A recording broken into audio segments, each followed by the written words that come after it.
Sainik schools పరిచయం అవసరం లేని అతిపెద్ద విద్యా సంస్థ.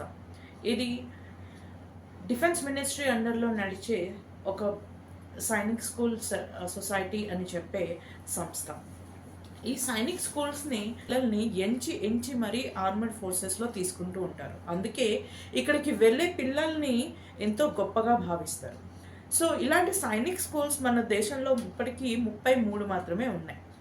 దాన్ని ఇంప్రూవ్ చేస్తూ బీజేపీ 100 కొత్త సైనిక్ స్కూల్స్ని ఓపెన్ చేయాలని చెప్పి ప్రతిపాదించారు. అది చాలా చాలా గొప్ప విషయం.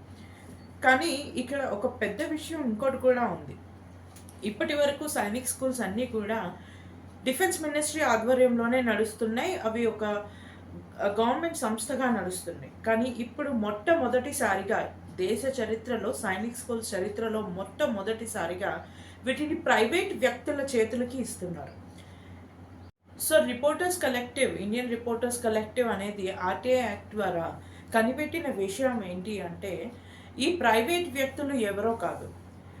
ఈ ప్రైవేట్ వ్యక్తులు అందరూ కూడా విహెచ్పి, ఆర్ఎస్ఎస్ ఇంకా బీజేపీ తాలూకా మనుషులే. వీళ్ళ చుట్టపట్టాలకి వీళ్ళ పార్టీలో ఉన్న వాళ్ళకి మాత్రమే ఈ లైసెన్స్లు అనేది ఇవ్వడం జరిగింది. ఇందులో 62% మంది, అంటే ప్రతిపాదించిన 40 స్కూళ్ళలో 62% స్కూళ్ళు వీళ్ళ చేతుల్లోనే ఉన్నాయి.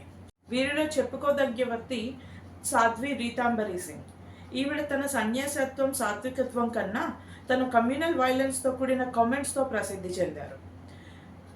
హిందువులు ప్రతి ఒక్కరు 4 పిల్లల్ని కనాలి, అందులో 2 విహెచ్పి ఇంకా ఆర్ఎస్ఎస్కి దత్తత ఇవ్వాలి అని కమ్యూనల్ కామెంట్స్తో, అలాగే ముస్లిమ్స్ అందరినీ తలుము కొట్టాలి ఇలాంటి కామెంట్స్తో ప్రసిద్ధికెక్కిన ఈ సాధ్వి రీతాంబరి సింగ్ కూడా ఈ సైనిక్ స్కూల్స్ అలౌడ్ అయిన వాళ్ళలో లిస్ట్లో ఉన్నారు.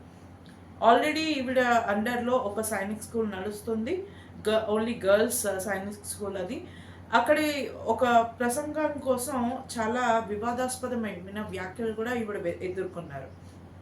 అమ్మాయిలు నగ్నంగా నాట్యాలు చేస్తున్నారని, వీడియోలు తీస్తున్నారని, సిగరెట్లు తాగుతున్నారని, ఈ అసభ్యమైనకరమైన కామెంట్స్తో ఈవిడ ప్రసిద్ధికి ఎక్కారు.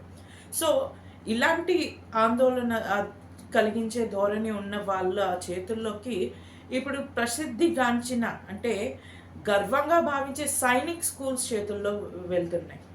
గుర్తుపెట్టుకోండి, ప్రతిదాన్ని క్వశ్చన్ చేయండి, గుడ్డిగా దేన్ని నమ్మకండి.